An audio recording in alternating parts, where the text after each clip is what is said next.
Today's video lecture is about how tough is your training, okay? The internet definitions for tough are strong, durable, not brittle or tender, capable of great endurance. What BS? Eggheads don't know anything about toughness. I know about toughness. To understand toughness and how tough your training is, we have to learn some background information first.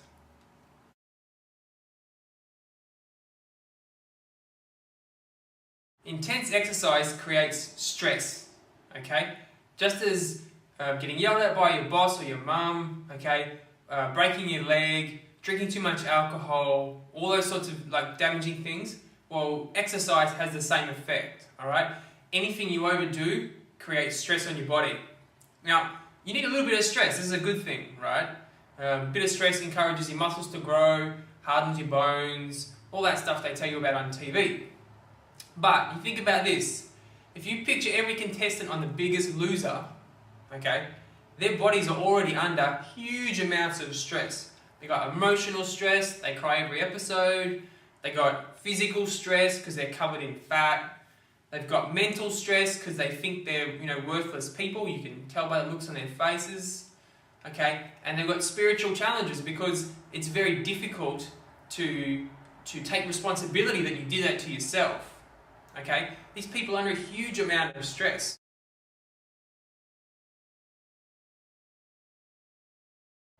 Now, if you think about how your body works, right? I'm sure you've met someone in your life that's had no arm or no leg or missing a finger, okay? How many people have you met since you were born that had no liver, okay? Or no heart, or no kidneys, or no small intestine? There's a couple of those around, I've met one. There aren't that many people wandering around that are smiling without all their internal organs, okay? This means that your body will always prioritize the important junk in between here, okay? Heart, lungs, liver, kidneys down the back, etc., stomach, alright? It's going to want to look after those bits and pieces first because they keep you alive, alright? Your body always wants to preserve life and it doesn't really care if you lose an arm because you can live without an arm. You can live without a foot.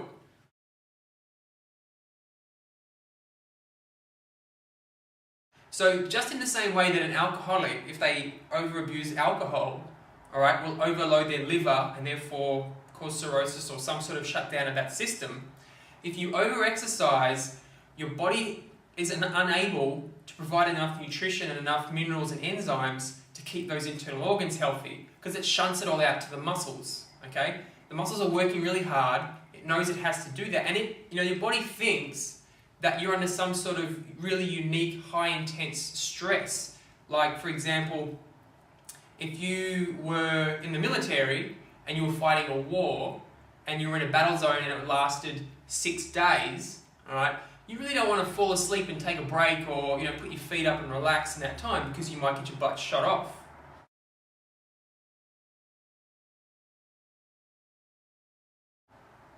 Okay, so we heard from Shirtless Me talking about how the stress of too much exercise can cause your body to take nutrients out of the all-important vital living organs, okay, and push it out to the muscles. Alright, so how does this have an impact on toughness or how hard your training program is? I feel personally that it is tougher to take responsibility for how your body is, alright, and make the best possible choice for it at any given time. Let me clarify this.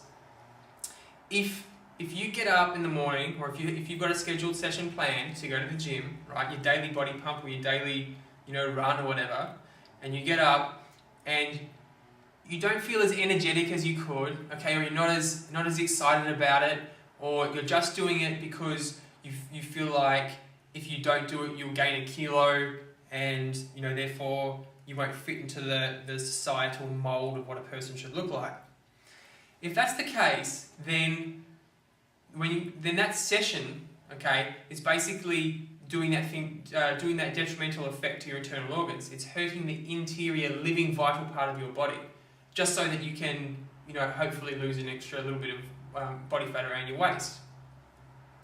Now, The tough decision in my book is not to go out and do the class or to work really hard or to do the run that you had scheduled. The tough decision in my book is, you know what, even though I feel compelled to do this for some perhaps mental reason, like, you know, I think people will perceive me in a different way, or an emotional reason, like I'll hate myself if I don't do it, or if, you know, I'm so weak I haven't committed to it. Whatever the reason may be, if you don't allow your body that rest and recovery, okay, if you don't listen to what your body's saying, then that's really, in my book, it's the easier decision. It's not the hard decision, it's the easy one. It's always easy to keep doing what you are doing, and it's easy to do what everyone else tells you to do. The hard decisions come when you realize that you need to take stock, take a rest, okay? Let your entire body recover, not just your arms and legs and the bits that are sore from doing lunges or whatever, okay? Let the inner bits recover as well. And then once you're back into a balanced state, go back and start find a balanced exercise program.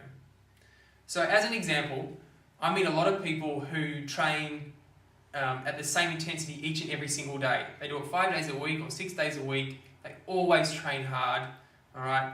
And they've got jobs to go to, they've got families to look after, they've got all sorts of other things going on in their lives.